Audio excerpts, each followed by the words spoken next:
ഓം ഗുരുഭ്യോ നമ. ഇന്ന് നമ്മളിവിടെ വിശദീകരിക്കാൻ പോകുന്നത് ജ്യോതിഷ ജന്മമാസ ഫലങ്ങൾ, അതായത് ഓരോ മാസത്തിലും ജനിച്ചാൽ ഉണ്ടാകുന്ന ഫലങ്ങളാണ് പറയാൻ പോകുന്നത്. മേടം മുതൽ മീനം വരെയുള്ള ഓരോ മാസത്തിൽ ജനിച്ചാൽ ഉള്ള ഫലങ്ങളാണ് നമ്മൾ പറയാൻ പോകുന്നത്.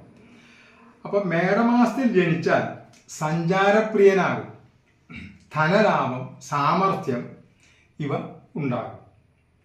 ആയുധ അഭ്യാസത്തിൽ താല്പര്യമുണ്ടാകും. മേടം 10 ജനിച്ചാൽ രാജതുല്യനായി ജീവിക്കാൻ ഇടവരും. ഇനി ഇടവ മാസത്തിൽ ജനിച്ചാൽ സംഗീതം, നടനം, അഭിനയം ഇവകളിൽ താല്പര്യമുണ്ടാകും. അതിനകത്ത് താല്പര്യനാവുകയും ചെയ്യും. ചിലപ്പോൾ ആ ഫീൽഡിൽ അങ്ങനെ പ്രശസ്തനായി പോകും. സ്വയം ബിസിനസ് ചെയ്യുന്നതിനായിരിക്കും കൂടുതൽ താല്പര്യം. പുരുഷന്മാർ കൂടുതൽ സ്ത്രീ വിദ്വേഷികളാവാൻ സാഹചര്യമുണ്ടാകും. വാഹനങ്ങളിൽ താല്പര്യമുണ്ടാകും. സ്വയം വാഹനങ്ങൾ കൈകാര്യം ചെയ്യാനും അവർക്ക് വളരെ താല്പര്യം ഉണ്ടാവും, കൈകാര്യം ചെയ്യുകയും ചെയ്യും. ഇനി മിഥുന മാസത്തിൽ ജനിച്ചാൽ ശബ്ദശാസ്ത്രം, ജ്യോതിശാസ്ത്രം എന്നിവയിൽ അറിവുണ്ടാകും. ജ്യോതിഷത്തിൽ വിശ്വാസവും ഉണ്ടാകും. പഠിക്കാനും ശ്രമിക്കും. വിദ്യാഭ്യാസം വേണ്ടുവോളം സിദ്ധിക്കും. പഠിക്കാൻ താല്പര്യം കൂടുതലായിരിക്കും. ഏത് പ്രായത്തിലും താല്പര്യമുള്ള വിഷയങ്ങളിൽ പഠനത്തിന് തയ്യാറാവും. കർക്കിടക മാസത്തിൽ ജനിച്ചാൽ ഉഗ്ര സ്വഭാവിയും ദുഃഖിതരും ആയിരിക്കും. ധനഹീനത്വം ഭവിക്കും.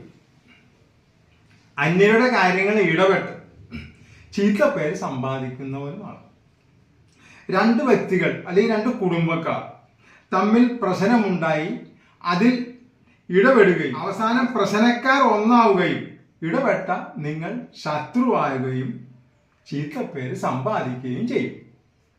ഏറ്റവും രസകരമായ കാര്യം, ഇവർ തമ്മിൽ പ്രശ്നങ്ങൾ തീരാൻ നിങ്ങൾ മുൻപോട്ട് വച്ച വ്യവസ്ഥകളായിരിക്കും ഇവർ സ്വീകരിക്കുന്നത്. എന്നിട്ടാണ് നമുക്ക് ചീത്തപ്പേര് കിട്ടുന്നത്.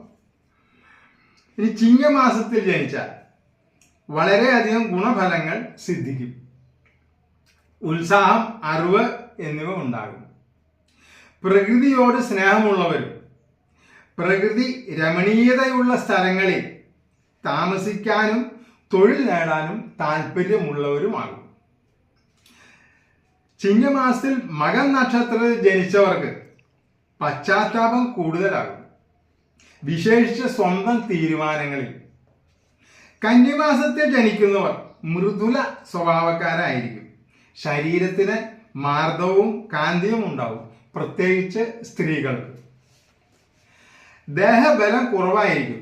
ശാസ്ത്ര വിഷയങ്ങൾ, ചിത്രരചന, കവിത എന്നിവയിൽ താല്പര്യമുണ്ടാകും. തുലാമാസത്തിൽ ജനിച്ചാൽ സ്വയം തൊഴിലിനായിരിക്കും കൂടുതൽ താല്പര്യം. മദ്യോൽപാദന കേന്ദ്രം, വിപണന കേന്ദ്രം തുടങ്ങിയവയിൽ ഇക്കൂട്ടർക്ക് തൊഴിൽ സാധ്യത കൂടുതലാണ്. ജുവല്ലറി ഷോപ്പുകൾ തുടങ്ങാനും അവിടങ്ങളിൽ തൊഴിൽ ചെയ്യാനും സാധ്യത വരും.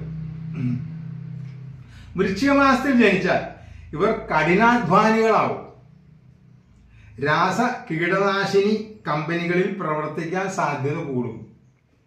ഇനി ധനുമാസത്തിൽ ജനിച്ചാൽ സജ്ജനങ്ങളാൽ ബഹുമാനിക്കപ്പെടും. കീർത്തി, ധനം ഇവയെല്ലാം ഉണ്ടാകും. മകരമാസത്തിൽ ജനിച്ചാൽ നിലവാരത്തിന് യോജിക്കാത്ത പ്രവൃത്തികൾ ചെയ്യുന്നവരാകും. ലുബ്ധരും അന്യരുടെ ധനം ആഗ്രഹിക്കുന്നവരുമാകും.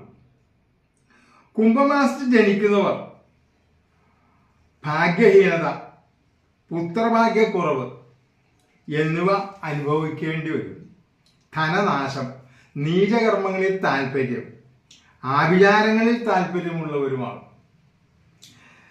മീനമാസത്തിൽ ജനിക്കുന്നവർ സുന്ദരീ സുന്ദരന്മാരായിരിക്കും. എല്ലാവരാലും ബഹുമാനിക്കപ്പെടും. ദൈവവിശ്വാസികളായിരിക്കും. പുണ്യസ്ഥലങ്ങളും പുണ്യക്ഷേത്രങ്ങളും സന്ദർശിക്കും.